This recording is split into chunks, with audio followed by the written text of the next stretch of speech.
Yo, what is up, everybody? It's Riley's Redzone here with another film breakdown video for the 2021 NFL Draft. Now, today I'm breaking down the film of Notre Dame quarterback Ian Book, so I want to give this shout out here to Sportz Editz for suggesting I do a breakdown of Ian Book. Now, I am a Notre Dame fan, so I have really gotten to see a lot of Ian Book over the years. I've watched almost every game he's ever played. I've really seen him develop over the years and how he's improved, but today I want to take another look back and really look at the details of who this guy is. So, I'm only looking at 2 games today because I feel I already have a good idea of who this guy is, but as a Notre Dame fan, when I think of regular season games, there's 2 teams over the last 4 years that really come to mind, and that would be Clemson and Georgia. So, Georgia, Notre Dame played a few years in a row, and they lost both times, and that was kind of a deciding factor for both seasons, but they still made the playoffs in one of those years. So I'm looking at their 2019 Georgia game. I'm also going to be watching this year's first Clemson game, as they actually were able to pull off the win, and I think it's a fair assessment of who Ian Book is. So we'll be watching the first game. They got absolutely destroyed the second game, and there's been a lot of debate on whether they should still make the playoff, and I personally think they should. They only lost 1 game, and they basically played a full season, but comment down below if you disagree with that. But basically, here's the story of Ian Book. The team was undefeated at the time, and they had Brandon Wimbush at quarterback. But even though they were undefeated, Brian Kelly chose to put in Ian Book instead, and they've never looked back. Ian Book has become the all-time wins leader at the quarterback position in Notre Dame history, and has led, the team to a lot of success. Now, when I first saw Ian Book, I really thought when he didn't know what to do, he just would throw it up to his tall receivers that a lot of them have gone on to the NFL and already been successful at jump ball. They were jump ball receivers. You think about it, he's had Miles Boykin. Chase Claypool was basically a tight end at slot receiver. Cole Kmet at tight end. Some other great tight ends. He's had some great players around him. So at first I thought he kind of just trusted his receivers too much. But I really think he has developed. And I overall think he's a competitor. He's a good leader. He's gotten better at making smart decisions. And also, I think his mobility is pretty good, actually. It's improved a little bit. So, he's really improved over the years. So, I'm here today to find out what specifically is he good at and what could he improve upon. So, if you have not already, please hit the subscribe button. It is 1 click away. I would greatly appreciate it. I hope everyone had a good holiday season and continues to hopefully have a good rest of the year 2020, which for a lot of people has not been very good, but hopefully you can end it on a high note. So let's get into this video and watch him versus Clemson and Georgia. 1st and 10 for Book here. He looks around the field, he stands tall in the pocket, and then rolls out and makes a nice throw to the sideline. Now, what I see here is he pulls his signature rollout move. We'll see it many times. He has a very unique style of getting outside the pocket. He almost drops behind the tackle, like on purpose. He runs completely sideways to get outside and then makes the throw. So we see this many times. It looks as though he was looking at this drag route, smart play, but the ref gets in the way, and then this guy starts grabbing onto his tight end. I don't know how they didn't call pass interference on that, but once Book gets outside the pocket, you can see that he has enough presence with his legs, because this defender who grabbed the tight end actually bites on the run, because he knows that if you let Book go, he can get a first down off this play. So definitely an interesting play here. Has the mobility outside the pocket and makes a nice throw. So 1st and 10 here. This is going to be a sack off of play action, but this is very interesting. We see him try to pull his signature move again. I just want to show it again. This is a very unique way of rolling out. I don't know if I like it, to be honest. It's hard to explain it, but think about how you naturally roll out. I'd say most people, you just move sideways, but he chooses to literally flip his body like a running back, and as if he's running laterally, and then try to get out of it. Now, this was kind of a busted play. He's got pressure from all angles. He maybe can try to do a little too much sometimes, but I thought this rollout move is just very interesting. I don't know if it's ideal for the NFL, but it's interesting. Here's a 3rd and 7. He's dropped dropping back, we see our first deep ball, and he completes it. This is a great back shoulder throw. I swear every quarterback I've covered has a beautiful back shoulder. This is a great throw. Once again, lofts up to his tall receiver, positions it so it's just an easy back shoulder catch. Good throw by Book there. Late in the first quarter, 3rd and 4 here, stands tall in the pocket. Good throw to Tommy Tremble. A good read. Once again, confident. He just stands there because he's able to. There's no pressure. He has a great offensive line and makes a nice throw here. It's perfectly in position. It gets over the linebacker. Good read and good throw by Book. 1st and 10 here off the play action, senses pressure, so he rolls out to his left and makes a nice throw here. We see it here that he can sense the pressure. Once again, I don't know about this whole sideways rollout thing, but he does make a good throw off his back foot, gets the first down here. Once again, I just think it's interesting that he does this rollout strategy. It's very unique, but he gets a first down out of it. 3rd and goal, dropping back. Ends up rolling out. This seems much more natural, so it's good to see that he can do a natural rollout. It's incomplete, so they end up kicking a field goal. Now, number 11, who is a very good receiver, is wide open the whole play. He just doesn't look that direction. Understandably, I guess, because he's being pressured and rolling out, but I'm very happy to see that he does have a normal rollout, because I think that, honestly, an NFL team will coach him out of this whole running completely sideways thing. So it's good to see that he has a normal rollout, and at least he didn't make a super risky play, so it wasn't intercepted. 2nd and 10 here. This is a great play by the receiver to get the first down, but I really like the positioning Book put on this throw. It's very simple, but he throws it away from the defender so it can't be intercepted. It actually gives him space so he can keep running with the ball, and that ends up getting his team the first down. So good play by the receiver, but I also like the positioning on the throw. 3rd and 17, we're finally going to see a deep throw, and it is going to be incomplete. I think he was going to the inside receiver. It's just he needed something on a 3rd down and 17. It's fine. It gets there. Just kind of a risky decision. If he's going for the inside guy, that was overthrown, but I don't think it was smart to go to the outside either. The only reason it looked like he was open is because the guy covering the outside actually came in to block the slot receiver there. So it just was something, he tried to pull something on a 3rd and 17, and it wasn't a great throw. 1st and 10, dropping back, is able to take off and almost get a first down after a juke move. It's good to see he has some mobility. He reads the defense, sees that he's going to get pressured from both sides, so he just perfectly steps into that open field in the middle and almost gets a first down. So it's good to see that he has a mobility element to his game. 2nd and 1, this is going to be another deep throw. We want to see whether he has the arm strength. It's just mostly a miscommunication on this one. It gets there fine, it just, the receiver wasn't quite there with him. Lucky it wasn't intercepted. 1st and 10, makes a simple throw here to the sideline. It's pretty good. He could have maybe thrown it a bit farther, so his receiver could have gotten the first down right away, but at least he puts it in a spot where it can't be intercepted. Good throw. 3rd and 7, needing a first down. He's gonna throw it deep. Can he complete one? Not quite. A little overthrown here. The receiver didn't maybe get quite to where he thought he would be, but it just is a little overthrown. He almost puts it in a good spot, but not quite. So he has the arm to get it there. It's just not in a great spot. 3rd and 7, looking for another big throw here, and it is. This was a very controversial play. I remember on Twitter watching this live. It was a big debate, did he catch it or not, but let's just focus on the throw here. This is a pretty good throw from Ian Book. It gets there. He puts it in a good spot. It's easily a catchable ball. I'd say it's a pretty good throw there. It easily makes it there, so that's a good arm strength. And he puts it in a very catchable spot, and it can't be intercepted. You can say whether it was caught or not, but that was a very good throw by Book. 3rd and 1 near the goal line. Fakes him on the read option, but then he fumbles the ball. He could have held on to it. They definitely did a smart move. Kyron Williams has been a beast all year, so it's good to see here too. He has that burst to him, right, to get that first down.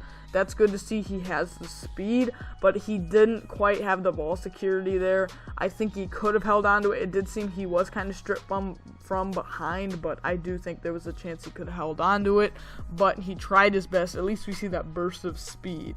2nd and 11, dropping back, does his weird rollout thing again, and he is able to just throw it to the sideline. But I once again wanted to show that he has this very unique, he has a good pocket presence, but then when it's time to escape, it's very unique. You see it again, he almost steps behind the tackle like he's playing hide and seek with the defenders. It's very interesting strategy. I do think, once again, there is something that they'll probably work out of him, because he honestly wastes some time and gives the defenders a chance to catch up to him, but it's very interesting.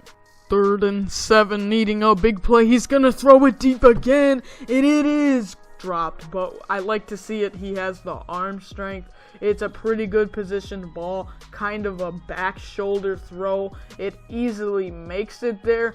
I like the positioning, just couldn't hold on to it. Good play by the defender to break it up, but I honestly really like that throw from Book. 3rd and 15, dropping back, confidently steps into it, throws it deep, and puts it in a great position for his receiver to catch it. It overall is an amazing throw. Once again, seeing the confidence in him to step up. It gets there easily. He does have a decent arm. Not spectacular, but easily good enough to get there. It does go back to when I am concerned about where he just chucks it to his jump ball receivers, but he does put it in a very good position. It ends up almost being double covered because the safety comes over, but it's a very good throw for a 3rd and 15 when you need something. That's a pretty good position on that throw. 1st and 10, drops back, steps up in the pocket, and makes a nice throw to the sidelines. It's a good play here that he is able to have the pocket awareness to step up in the pocket. Notices he's being pressured, so he steps up and makes a nice throw to Michael Mayer for a 1st down. 1st and 10, this is a great throw to the sideline from Book. Puts it in a perfect spot, throws it with enough anticipation, and makes this throw look easy. 4th and 7, dropping back, makes a nice throw, and it's unfortunately dropped. I remember watching this game as a Notre Dame fan. I thought the game was over. I was going to be really disappointed, but let's give the credit to Book here. It is a pretty good throw. You can make a case it's a tiny bit high, but I think it was a very catchable ball. Unfortunately, the receiver didn't catch it. 2nd and 1, dropping back here, tries to find something, and it's almost intercepted. Just not a good read on this one. I think if he were to go back, look at all that space he has right in front of him. I think he should have just ran with it, but he's lucky it wasn't intercepted on that play. 1st and 10, dropping back. This is a beautiful throw from Book. You can see the maneuver in the pocket here. This is a nice way to avoid the defender. Let's see this signature little step up in there, and then throws it with a good form and puts it in stride for his receiver to keep running, and he almost got a touchdown out of it. That was one of the best plays of the day. 1st and goal. He tries to get something here on the rollout, but just, if you look back at this, he misses a wide open receiver underneath, just like we saw earlier in the game near the goal line. And here's what I'll say. It seems to me, we see it once again, you can kind of see there, when he rolls out, he's honestly focusing, like we saw earlier, on going sideways instead of really looking up the field. Do you notice how he kind of turns his head at least a little bit? And so I think he kind of struggles at multitasking here, and you want to be looking at your receiver so you can see who to throw to while you roll out, but for him it's kind of more focusing on getting outside the pocket and then looking up. So sometimes this thing can happen here where he misses open receivers. So if he were to go back, this could have been an easy touchdown. 3rd and goal, dropping back, moving around, and there's your touchdown. Did a much better job this time. Still a little hesitant, to be honest. He waits around, though. He does still do his juke move inside the pocket, but he's able to look upfield after he runs sideways and get the touchdown. 2nd and 8, dropping back, moving around, good step up, rolling out. And this time, he looks upfield and finds his receiver on the sideline. Great play. This is what you want to see. Look at him moving around, stepping in and out, and then he's going to take off. Still looking sideways a bit, but this time he does a much better job of looking upfield, and they get a big play out of it. 2nd and 15, we once again see the mobility here. Good to see he can make a juke move and almost get a 1st down out of here. it's definitely clear he does have a mobile element to his game. 3rd and 3, simple play here on the curl route, finds his man, almost gets a touchdown. This was a deciding play in the game to really finish it out and get them the win. He just stands tall in the pocket, makes the simple play, and that would help them get the win in this game. Well, we just watched him against Clemson, and in this section, I'm going to be talking about how did he do in this game, what are his skill sets, what can he improve, and what type of player is he compared to some NFL quarterbacks. So, he played pretty well in this game. It's definitely clear, like I said in the beginning, he's a winner. He'll go and fight for your team. In this game, they were up early, down late. He was able to get them to overtime and get them the win. Definitely a competitor. He does have a mobile element to his game. He's not Lamar Jackson, but he definitely is able to get outside the pocket. But what I will say about that is him getting outside the pocket kind of seems really unnatural to me. He focuses on going sideways first and then looking upfield. We saw it a few times. He did have some good plays outside the pocket, but I think it seems that he either trusts it with himself because he'll look away from his receivers, then realize nobody's open and just try to take it himself. So I feel he sometimes does too much. But what I'm going to compare to, and I know this is a football channel, but it honestly feels like when you're dribbling a basketball and when you start, you have to look at your hands to dribble it. That's what I feel with him outside the pocket. He's getting better at it, but I think he sometimes gets distracted and focuses on getting out too much. I saw at least multiple times in that game where he literally would run sideways behind his tackle, which, yes, that's needed, but I feel like instead of just rolling out, he'd almost step up and then step out. He'd go right behind his tackle, and I think you'd rather just immediately go right and keep your eyes downfield. So I think that he could work on his mechanics outside the pocket, but there's some potential there. He does have great pocket awareness inside the pocket. I think that's very good. From what I saw, the arm was a lot better than kind of, I don't know why I think he has a lot less of an arm than he does. It's definitely not like a stud arm. It's no Josh Allen, Zach Wilson, Patrick Mahomes level, but it's definitely good enough.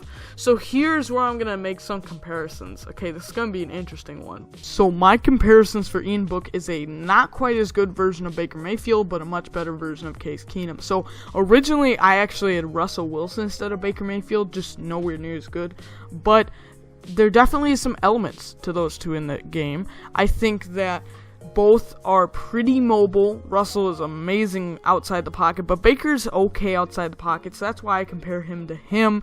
Baker probably has a little bit more consistent accuracy and a little bit better deep ball, but I see some elements of him in Ian Book. And I put Keenum because he's kind of the floor I see of Ian Book. I think he's better than Keenum. He's a lot more mobile, but I think that that's the worst he could be in the NFL. So let's watch him against Georgia and see how he does in this game. Now in the game against Georgia, 1st down and 10, already wanting a deep ball to Chase Claypool. It's going to be incomplete. He tried on this one, a little overthrown. Just Claypool didn't quite get there in time, but he definitely has enough zip on the ball. A little risky decision, but just couldn't get there in time. 3rd and 11, this is an interesting one. He's going to end up rolling out to his left. This feels a lot more natural. Almost looks like Baker Mayfield, to be honest, with this form, but he kind of keeps his eyes just to the left, and I think he could have thrown to that middle receiver. I know he turned around, the receiver did, but I think he could have made a little better throw. It wouldn't have been a 1st down either way, though. 4th and 2, bad snap, but he tries to make something out of it, tries his best here for a throw, and it's just dropped. Honestly, he tried his best. It's a broken play to begin with, but he's able to pick it up, and then this is what we like to see, picking up the ball and then looking downfield while he's rolling out, and he puts it in honestly a good spot, and almost, it should probably have been caught here for a 1st down. So good effort on the play to try to make something out of nothing. 4th and goal, he drops back, rolls out to his left, finds Cole Kmet, even though it looks like it was maybe intended for Tony Jones Jr. I think it would have been a touchdown to either of them. Good job maneuvering outside the pocket and then making a good throw for a touchdown. 2nd and 5, off the play action, a beautiful throw from Book here. lofts it over the middle defender. This is just an absolutely great play. Puts it right in between the two defenders and gets a big gain. Great throw. 2nd and 8, dropping back. Book going to fire deep to the left side. It's going to be caught. This is a great play. Has a good connection with his receiver to kind of adjust to the ball here. It's a very good throw. Puts it in a spot where only his receiver can catch it. This was a very good deep throw. Next drive, 3rd and 6. This is a very unfortunate play. He puts it in a good spot, but the receivers just can't catch it, and then they're able to get an interception out of it and gets a return. Then they fumble it. It's just a mess of a play, but it was unfortunately dropped. Let's look at his mechanics here. He steps into the throw. It's at a pretty good spot, maybe a little behind, but a pretty good, very catchable ball, and the receiver unfortunately drops it. So it was a good throw, but ends up as an interception. 2nd and 7. This was a very risky play, almost intercepted. He just didn't see that defender there, so great play by the defender, but it seemed he was kind of set on throwing to Cole Kmet the whole way. Didn't even decide to look at the defender, so lucky that one wasn't intercepted. Here's a 3rd and 7. It's a pretty good decision, to be honest. We're looking at the other receivers. This was his best chance for the first down.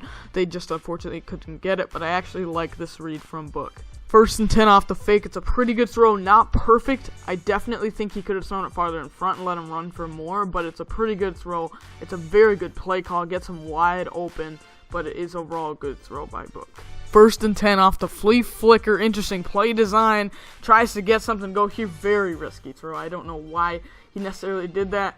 So the rollout looks more natural on this one, but you can still tell he's kind of looking to the right, because there's a defender right there. I don't know how you wouldn't see that, but I didn't see anybody else to necessarily throw to, but it's interesting. I just think the rollout seemed more natural there, but he still is looking to the side and completely missed it, and that was a very risky throw. Let's see if he can bounce back from the interception. Looking here, he's standing tall in the pocket, moving around very confidently. This is a nice scramble. He keeps the play alive, and he just takes it himself. We know he struggles to see the receivers upfield once he's outside the pocket, so why, risk what we've already seen here? He definitely looked for Cole Kmet there. That's his favorite target in 2019, but he's able to keep the play alive to the right, so we like to see the pocket awareness, and the mobility is there. 3rd and 7. Here it is again. Can't necessarily find anyone downfield, so he's going to take it himself. I would almost rather have him do that than make some of the bad plays he can make with the interceptions. So he has enough speed to get the first down here. He once again steps up in the pocket, which is great to see, and I'd rather him do this than make a risky play with his arm. 1st and 10. This is a beautiful back shoulder to kind of lead Kmet back to the outside. It's a nice throw, puts it in position where only Kmet can catch it. He's a great tight end, so it makes sense that he throws here. It's a beautiful placed ball here in between all the defenders. Great throw. 1st and 10, he tries the deep throw here. It's just a little bit of, I think, a miscommunication, a little too far on the pass. It definitely, though, was completable, even if the receiver didn't get, as far as possible. If he makes a little better throw here, it's probably complete, but at least it's not very risky, and so it's either his guy catches it or nobody does. 2nd and 19, this is a beautiful back shoulder pass here to Claypool. Outstanding play. It's one I don't know in the NFL if it'd always be completed, but this is an outstanding play. It's a great position for it. It's a beautiful back shoulder throw, and it puts it in a spot where only Claypool can get it. That is a great back shoulder throw from Book. 1st and goal. We see the mismatch here with Claypool at the top of the screen. Like I said earlier, Claypool's basically a tight end playing wide receiver, so it's a good throw from Book, but really the mismatch gave him the touchdown here, but it was a good throw. 4th and 9, last chance to do something. He tries his best. He's getting pressured. Just kind of tries to do whatever, and it honestly almost was caught. He just tried to do whatever he could. Nobody was super wide open, to be honest.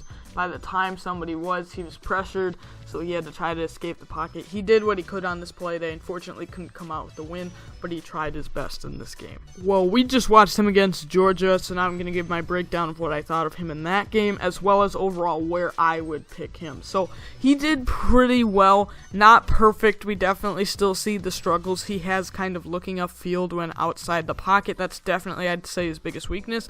We did see some good mobile aspects, though, and I think he does have a good pocket presence and awareness. Like, he knows when to move around the pocket. The problem is once he gets outside, and I think, as we saw multiple times, I'd rather him run and try to get the first down than try to make a risky throw, because sometimes he just seriously doesn't look upfield. So he looked pretty good overall in the game. I'm going to say it again as I did earlier. He's a competitor. He's going to go and try to get your team to win. He doesn't have the strongest arm, but I think it's probably NFL caliber.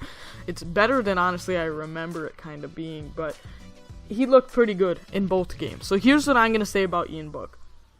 Really quick, I'm going to talk about kind of where he would rank last year, and I know that always does make sense, but if you remember last year's draft, I feel like, we had our first-round quarterbacks, then we had that second-round tier that at least pre-draft people thought would go in the second round, like the Jalen Hurts. We had Jake Fromm and Jacob Eason. Fromm and Eason ended up going like fifth and I think it was fourth for Eason, sixth for Jake Fromm. But just imagine what it was pre-draft, right? Then you kind of had to wait a while till you got your Jake Lutons, your James Morgan, Nate Stanley. Those are some guys people thought would go day 3. I'd put Book right in between. I personally think he's a late day 2, aka a late round 3, to maybe, I'd say, a round 5 prospect. I originally thought he'd for sure be a day 3. This year I think he has improved, so I think I could see a team taking him in the 3rd round, but it's kind of a reach. That's his ceiling. I realistically see him going day 3. He isn't quite with the other quarterbacks we've seen so far that I've already covered, like Zach Wilson, Justin Fields, Trey Lance, Kyle Trask, and Mac Jones, but he is pretty good, which also I'm going to mention, I've officially moved Zach Wilson up to my number 2 over Justin Fields at the quarterback position. But overall, I think Book did pretty well. He's really improved his draft stock this year. Once again, I don't think he's going to be like a first-round pick or anything of that caliber, but he definitely is a player that I think he should be drafted for sure. And you could make the case, if all the other quarterbacks are gone, you could pick him in the 3rd round. But I do think that he's pretty good and should easily be in the discussion to be drafted in the top 5 rounds, I'd say. So, thank you so much for watching this film breakdown, trying to plan out some of the content I'm doing for the next few months. Thank you for all the support, also for everything that I've been able to do in 2020. We've gained a lot of subscribers this year. I've really found what I think I want to upload on this channel for the future. So, the current plan is I'm still going to upload my Week 17 picks, then I'm going to make a playoff predictions video, and then it's draft season and free agency season.